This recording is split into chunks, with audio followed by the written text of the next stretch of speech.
സാഗറിന്റെ അനിയനെ ഇവിടെ നിന്ന് ചിരിക്കുന്നുണ്ട്. ഓ എന്ത് ഇതൊക്കെ എത്ര കണ്ടിരിക്കുക.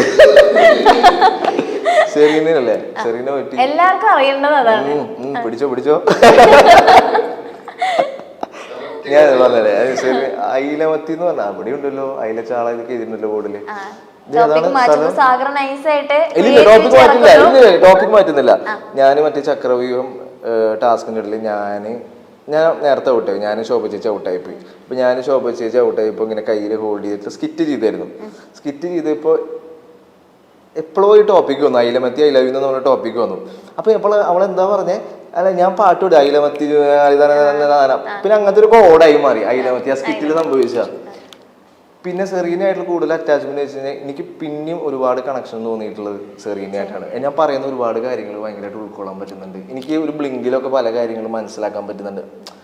അങ്ങനെ അങ്ങനെ പെട്ടെന്ന് മനസ്സിലാക്കാൻ പറ്റിയൊരു ക്യാരക്ടറായിരുന്നു. പിന്നെ ആ കുട്ടീന്ന് വെച്ചാൽ ഒരുപാട് പേഴ്സണൽ കാര്യങ്ങൾ സെറീനെ എനിക്കറിയാം. എൻ്റെ ഒരുപാട് പേഴ്സണൽ കാര്യങ്ങൾ സെറീനെ എനിക്കറിയാം. ആ കുട്ടി ഭയങ്കരമായിട്ട് അമ്മേനെ ഭയങ്കരമായിട്ട് സ്നേഹിക്കുന്ന ഒരാളാണ്. ആ കുട്ടി വേറെ കുറേ പേഴ്സണൽ കാര്യങ്ങളുണ്ട്. അതും എന്നെയായിട്ട് കണക്ട് ചെയ്യുമ്പോൾ ഭയങ്കരമായിട്ടൊരു കണക്ഷൻ തോന്നിയിട്ടുണ്ട്. ഭയങ്കര ഇമോഷണൽ കണക്ഷൻ തോന്നിയിട്ടുണ്ട്. എനിക്ക് ഭയങ്കര ഇഷ്ടമാണ്. ഇഷ്ടം എന്ന് വെച്ച് കഴിഞ്ഞാൽ പല രീതികളുണ്ട്. നിങ്ങൾ ഭയങ്കര പ്രണയം, ഞാൻ അവളെ കല്യാണം കഴിക്കാൻ പോകുന്നതെന്നല്ല, എനിക്ക് ഭയങ്കര ഇഷ്ടമാണ്. അത് ഞാൻ ചിന്തിക്കുന്ന ആശയങ്ങളും അവൾ ചിന്തിക്കുന്ന ആശയങ്ങളും ഭയങ്കരമായിട്ടൊരു കണക്ഷനും ഭയങ്കരമായിട്ട് ലവിങ് ആയിട്ടുള്ളൊരു കുട്ടിയാണ്. ഫാമിലിയായിട്ട് ഭയങ്കരമായിട്ട് സ്നേഹിക്കുന്ന ഒരാളാണ്. ആ സ്നേഹത്തിൻ്റെ മുന്നിൽ നോ കോംപ്രമൈസ്. അവിടെ മാത്രം ഗെയിം എന്നുള്ള രീതിയിൽ അതാണ് പല ആൾക്കാരും സ്ട്രാറ്റജി എന്ന് പറയുമ്പോൾ എനിക്ക് ഉൾക്കൊള്ളാൻ പറ്റുന്നില്ല. അത് സ്ട്രാറ്റജി ആയിട്ട് കണ്ടിട്ടിരിക്കാൻ ആവശ്യമില്ല. കാരണം എന്നെ സംബന്ധിച്ചോളം എൻ്റെ മെയിൻ സ്വപ്നം അമ്മയുടെ സ്വപ്നമാണ്. എനിക്ക് 100 ദിവസം നിൽക്കാൻ വേണ്ടിയിട്ട് അങ്ങനത്തെ ലവ് സ്ട്രാറ്റജി കൊണ്ടുവരേണ്ട ആവശ്യമില്ല. അത് സ്ട്രാറ്റജി അല്ല, എനിക്ക് ഇഷ്ടം തോന്നിയിട്ടുണ്ട്. ഇഷ്ടമാണ്. ഞാൻ പറയുന്ന കാര്യങ്ങൾ ഭയങ്കരമായിട്ട് കമ്മ്യൂണിക്കേറ്റ് ചെയ്യാൻ പറ്റുന്നുണ്ട്. അതുമാത്രമല്ല എൻ്റെ ഈ പ്രായത്തിൽ ഞാൻ ഇതുവരെ ഇത്രയും നേരം സംസാരിച്ചിട്ടുള്ള ഒരു പെൺകുട്ടീൻ്റെ ലൈഫിലില്ല. ഞാൻ പഠിച്ചതൊരു ബോയ്സ് ഓൺലൈനാണ് പഠിച്ചത്. +4 ക്ലാസ് വരെ മിക്സഡ് പഠിച്ചിട്ടുള്ളൂ. പിന്നെ 12 വരെ +2 വരെ ബോയ്സിൽ, പിന്നെ അവിടുന്ന് മെക്കാനിക്കല്, അവിടെയും ബോയ്സിൽ.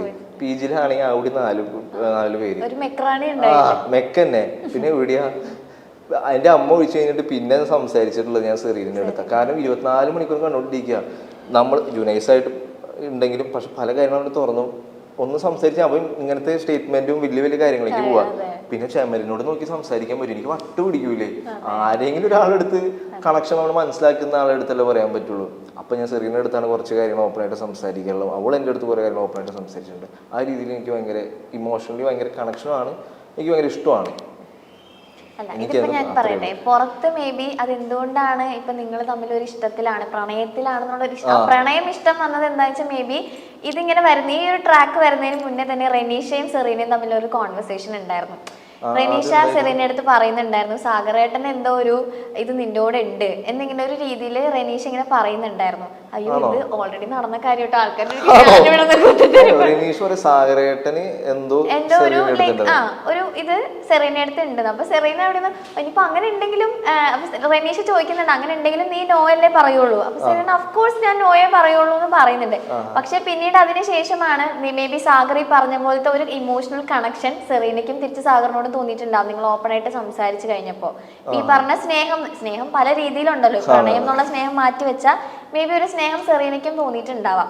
പിന്നീട് സെറീനയിൽ ഉണ്ടായ ഒരു മാറ്റം അതാണ് പുറത്ത് വേറൊരു രീതിയിൽ വന്നതെന്നാണ് എനിക്ക് തോന്നിയിട്ടുള്ളത്. ഇപ്പൊ അല്ല, നിങ്ങൾ അതിന്റെ അകത്തുള്ളപ്പോ ഓൾറെഡി റെനീഷയും സെറീനയും തമ്മിലൊരു കോൺവെർസേഷൻ കഴിഞ്ഞിട്ടാണ് സാഗറും സെറീനയും ഇത്ര അറ്റാച്ച്ഡ് ആവുന്നത് കാണിക്കുന്നത്.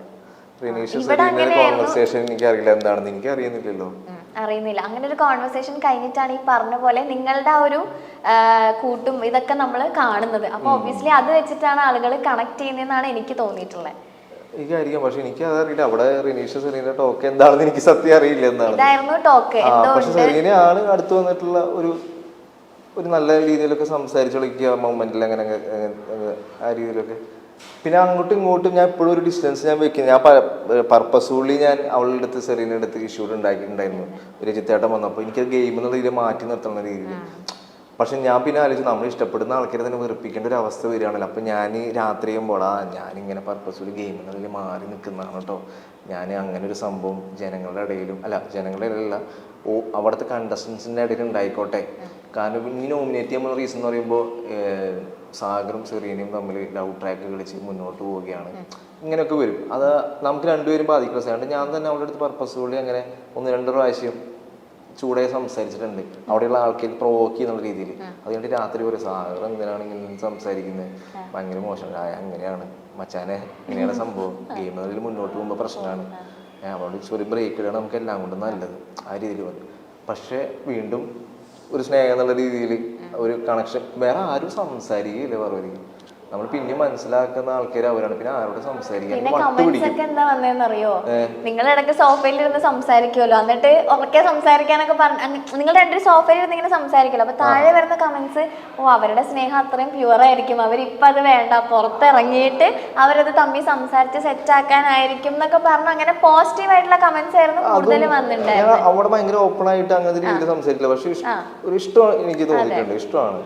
പക്ഷെ കൂടുതൽ ഡീറ്റെയിൽ എനിക്ക് സംസാരിച്ചിട്ടില്ല, പക്ഷെ ഞാനത് സ്റ്റിൽ ഞാൻ ഭയങ്കരമായിട്ട് എൻജോയ് ചെയ്തിരുന്നു. അല്ല, എല്ലാരും പറയുന്നത് അവരുടെ ആ ഒരു സ്നേഹത്തിനെ അവർ റെസ്പെക്ട് ചെയ്യുന്നുണ്ട്, അതിനൊരു സ്പേസ് കൊടുക്കുക, ഇങ്ങനെ ഒരു പ്ലാറ്റ്ഫോമിൽ അവർക്ക് അത് സംസാരിക്കാൻ താല്പര്യം ഉണ്ടാവില്ലായിരിക്കും. ഞാനും സംസാരിച്ചിട്ടില്ല, അവളും സംസാരിച്ചിട്ടില്ല, എനിക്ക് അറിയില്ല. ഇപ്പൊ അവള് ഗെയിം കഴിഞ്ഞ് ഇറങ്ങുമ്പോ എന്താന്ന് എനിക്കറിയില്ല. ഞാൻ പക്ഷെ അത് എന്നെ സംഭവിച്ചത് ഭയങ്കര പ്യൂർ ആയിട്ടുള്ള ഒരു കാര്യമാണ്. അതൊക്കെ ഗെയിം വെച്ച് കളിക്കുകയാണ്, എനിക്കൊന്നും പറയില്ല, വെറുതെ എനിക്കൊന്നും പറയില്ല, എനിക്ക് അങ്ങനെ നിലനിൽക്കൊന്നും വേണ്ട. ഇപ്പൊ രജിത്തേട്ടൻ അവിടെ വന്നപ്പോൾ നിങ്ങൾ ലവ് സ്ട്രാറ്റജി ആണല്ലോ ഇത്, നിങ്ങൾ അതൊക്കെ മാറ്റിക്കുമ്പോൾ അവള് പറയുന്നത് അത് സ്ട്രാറ്റജി അല്ല. അപ്പൊ എനിക്ക് അപ്പൊ അതിന്റെ അർത്ഥം എനിക്ക് അറിയില്ല എങ്ങനെയാണെന്ന്, പുറത്തിറങ്ങിയിട്ട് എനിക്കറിയില്ല എന്താണ് ഞാൻ. പക്ഷെ എൻ്റെ രീതിയിൽ പറയും, എനിക്ക് എൻ്റെ ലൈഫിൽ ഞാൻ ഏറ്റവും കൂടുതൽ സംസാരിച്ചുള്ള കുട്ടിയാണ്. എൻ്റെ പല കാര്യങ്ങളും ഫാമിലിയായിട്ട് ഭയങ്കര കണക്ഷൻ തോന്നിയിട്ടുണ്ട്, ആ രീതി എനിക്ക് ഭയങ്കര ഇഷ്ടമാണ്. ഇതാണ് എന്റെ ഉത്തരം. അതൊരു ലവ് സ്ട്രാറ്റജി അല്ല. പിന്നെ പറഞ്ഞ പോലെ പുറത്തറിയാലോ, നമ്മള് ചെറുതെന്തെങ്കിലും ഇതിന്റെ മുന്നിൽ നടക്കുന്നതിന് തൊട്ട് മുന്നേ വലിയൊരു കഥയുണ്ടാവും, ആ കഥ നിങ്ങൾ കാണുന്നില്ല. അതെ, ബാക്ക്ഗ്രൗണ്ട് മ്യൂസിക് ഒക്കെ ഇട്ടിട്ട് സാധനം വരുമ്പോ ഓ സാഗറും സെറീനയും റിലേഷൻഷിപ്പിലാണ്, അങ്ങനെയുള്ള ഒരു സംഭവം മൊത്തത്തിൽ ഇവിടെ പുറത്ത് കാണുന്ന പോലെയല്ല. എഡിറ്ററിന്റെ കയ്യിലാണ്, എഡിറ്ററിന് വില്ലനാക്കാം, നായകനാക്കാം, എന്ത് വേണമെങ്കിലും ആക്കാം. ഓക്കെ, ഇപ്പോ റെനീഷയുടെ സെറീനയുടെ കോൺവെർസേഷൻ കഴിഞ്ഞു, നിങ്ങളുടെ രണ്ടുപേരുടെ സംഭവത്തിലേക്ക് എത്തി. പിന്നെ മൂന്നാമത് വരുന്നത് ആ ലവ് ട്രയാങ്കിൾ ആണ്. ഓക്കെ, പിന്നെ അതൊരു ട്രോളായി ഇവിടെ. അവിടെ എത്തിയപ്പോഴേക്കും സംഭവം പിന്നെ എല്ലാരും ദൈവം ഇത് എന്താണ് നടക്കണേന്നായി. ഇത് വേറെ പ്രശ്നം. നാദര വന്നിട്ട് ഇഷ്ടാന്ന് പറഞ്ഞു എന്റെ അടുത്ത് സാധനം. എനിക്ക് അത് മാത്രമല്ല, ജൂനൈസിന് സെറീനയുടെ ആകെ കൂടി അവിടെ ഞാൻ ആരോട് ഗെയിം കളിക്കും എന്നുള്ള അവസ്ഥയിലായി പോയി. അതിൽ എനിക്ക് ജൂനൈസ് പലപ്പോഴും നമ്മൾ 3 പേരായിട്ട് ഇരിക്കുമ്പോൾ ജൂനൈസ് സെറീനയുടെ അടുത്ത് സംസാരിക്കുമ്പോൾ എനിക്ക് മനസ്സിലായിട്ടുണ്ട് ഏകദേശം ഇവിടെ എന്തോ ഒരു ഇതുണ്ടെന്ന്. അപ്പൊ ഇവര് രണ്ടുപേരും സംസാരിക്കണ്ടേ, ഞാൻ മൂന്നാമതിരിക്കുമ്പോൾ ഞാൻ അവിടെ ഒഴിഞ്ഞു മാറിപ്പോകും. പക്ഷെ അത് സെറീനയ്ക്ക് മനസ്സിലായിട്ടുണ്ടാകുന്നില്ല. അപ്പൊ സെറീന ഒരു ദിവസം ഇത് മനസ്സിലാക്കിയ ദിവസം എൻ്റെ അടുത്ത് പറഞ്ഞാ, സാറ് ജൂനൈസ് എൻ്റെ അടുത്ത് ചെറിയൊരു ഇഷ്ടമുണ്ട്. അപ്പൊ എനിക്കത് നേരത്തെ അറിയാം, എനിക്കത് നേരത്തെ തോന്നിയിട്ടുണ്ട്. അതുകൊണ്ട് ഞാൻ എങ്ങനെയും അവർ ഗ്യാങ്ങിൽ വരുമ്പോൾ ജൂനൈസ് എന്തെങ്കിലുമൊക്കെ എന്നെ പറ്റി ഇങ്ങനെയൊക്കെ പറഞ്ഞ് എന്തെങ്കിലുമൊക്കെ പറയും. ഞാൻ നൈസായിട്ട് എപ്പോഴും അതിന് രണ്ടുപേരും സംസാരിച്ചു, എനിക്കത് മനസ്സിലായിട്ടുണ്ടായി. പക്ഷെ സാർ എനിക്ക് എപ്പോഴും മനസ്സിലായിട്ടുണ്ടാകുന്നില്ല. പിന്നെ നാദരയുടെ കാര്യം എന്ന് പറയുന്നത്, അവൾക്ക് തുടക്കത്തിൽ എന്നെ ഇഷ്ടമുണ്ടെന്ന് പറഞ്ഞിട്ടുണ്ടായിരുന്നു. ഗോപിക ഞാൻ പിന്നെ ഇപ്പോൾ വിളിച്ചപ്പോഴൊക്കെയാണ് പറയുന്നത്, ഗോപിക എടുത്ത് എന്തോ പറഞ്ഞിട്ടുണ്ടായിരുന്നു, ഇഷ്ടമാണ്. അതുപോലെ തന്നെ അവളെൻ്റെ അടുത്ത് ഇഷ്ടമാണ് ഒരു കാര്യം അവൾ എൻ്റെ അടുത്ത് പറഞ്ഞു, എനിക്കത് ഭയങ്കര സ്ട്രൈക്കിംഗ് ആയിട്ട് തോന്നി. എടാ എൻ്റെ ലൈഫ് ഭയങ്കര പ്രശ്നമാണെടാ, നിനക്കറിയാലോ എൻ്റെ ലൈഫിൻ്റെ കാര്യം എന്താണെന്ന്. ഞാൻ ചെറുപ്പം മുതലേ സ്നേഹം കിട്ടി വളർന്നിട്ടുള്ള ഒരാളല്ല, ഞാൻ പലപ്പോഴും സ്നേഹം പിടിച്ച് വാങ്ങിച്ചിട്ടുള്ള ഒരാളാണ്. പക്ഷെ നീ എന്താണ് ഞാൻ സ്നേഹിക്കുന്ന എന്നെ നിനക്ക് എന്താ പറ്റാത്തേ? അവിടെ വലിയൊരു പോയിന്റ് പറഞ്ഞു. അപ്പം അത് എനിക്ക് ആ പോയിന്റ് പുറത്ത് പോയിട്ടുണ്ടോയെന്ന് എനിക്കറിയില്ല. അങ്ങനത്തെ ഒരു കറക്റ്റായിട്ട് പറയട്ടെ, ഞാൻ പുറത്ത് ഭയങ്കര സ്നേഹം കിട്ടാത്ത ആളാണ്, ഞാൻ ഭയങ്കര ഒറ്റപ്പെട്ടിട്ടുള്ള ഒരാളാണ്, എനിക്കിതൊരു സ്നേഹം കിട്ടിയിട്ടില്ല, ഞാൻ ഭയങ്കര സ്നേഹം പിടിച്ച് മേടിക്കുന്ന ഒരാളാണ്, എനിക്ക് തന്നെ ഉള്ള ആളെ ഭയങ്കര ഇഷ്ടമാണ്. അപ്പം ഞാൻ പറഞ്ഞു, എനിക്ക് തന്നെ ഒരിക്കലും ആ രീതിയിൽ ഇഷ്ടം കാണാൻ പറ്റില്ല. എൻ്റെ ആ കുട്ടിക്ക് തന്നെ ഇഷ്ടമാണ്, എനിക്ക് ആ കുട്ടിയുടെ ഇമോഷൻ അത് മാറ്റി കളയാനും മാച്ച് കളയാനും എനിക്ക് പറയാൻ പറ്റില്ല. പക്ഷെ എനിക്ക് തന്നെ ആ രീതിയിൽ കാണാൻ പറ്റില്ല, ഞാൻ നല്ലൊരു ഫ്രണ്ട് എന്നുള്ള രീതിയിൽ കാണാം. അപ്പോൾ അവൾ നോമിനേഷൻ്റെ പ്രോസസ്സിൽ എത്തുമ്പോൾ എനിക്ക് പുറത്ത് പോയാലും കുഴപ്പമില്ല, പക്ഷെ ഇനിയുള്ള 2-3 ദിവസം നീ എൻ്റെ കൂടെ എന്നെ ഒന്നിന്ന് സംസാരിച്ച് ഞാൻ ലൈഫിൽ ഭയങ്കര ഹാപ്പിയാണ്. എനിക്ക് അവിടെ നോന്ന് വേണമെങ്കിൽ എനിക്ക് പറയാൻ തോന്നിയില്ല. അവിടെ പറഞ്ഞ വാക്കുണ്ടല്ലോ, എനിക്ക് സ്നേഹം കിട്ടിയിട്ടില്ല. നമ്മളാണെങ്കിൽ സ്നേഹത്തിന്റെ മുന്നിൽ അതിന് മാത്രമേ നമ്മൾ തോൽപ്പിക്കാൻ പറ്റുള്ളൂ. അതൊക്കെ ഗെയിം വെച്ച് കളിക്കാൻ എനിക്ക് അറിയില്ല, അത് എനിക്ക് മനസ്സിലാക്കാൻ പറ്റില്ല. പക്ഷെ അത് ഭയങ്കര പ്യൂറായിട്ടുള്ള പരിപാടിയാണ്, അത് വെച്ച് ഗെയിം കളിക്കുക ഇപ്പോഴും എൻ്റെ ഒരു ഇത്. അപ്പോൾ അവളങ്ങനെ പറഞ്ഞപ്പോൾ ഞാൻ കാരണം അവൾക്ക് സന്തോഷം കിട്ടണമെങ്കിൽ കിട്ടിക്കോട്ടെ, പക്ഷെ എനിക്കാണ് തിരിച്ച് പണി കിട്ടിയത്, അത് വേറെ വശം. അപ്പോൾ അവള് എവിക്ഷന് തൊട്ട് മുന്നിക്ക് അത് കിട്ടുകയാണെങ്കിൽ അത് ഭയങ്കര സന്തോഷമാണ്. പക്ഷെ ഞാനാണ് ഇപ്പൊ എവിക്റ്റഡ് ആയിട്ട് കൂടി ഇരിക്കുന്നു, അവളവിടെ കളിച്ചോണ്ടിരിക്കുകയാണ്.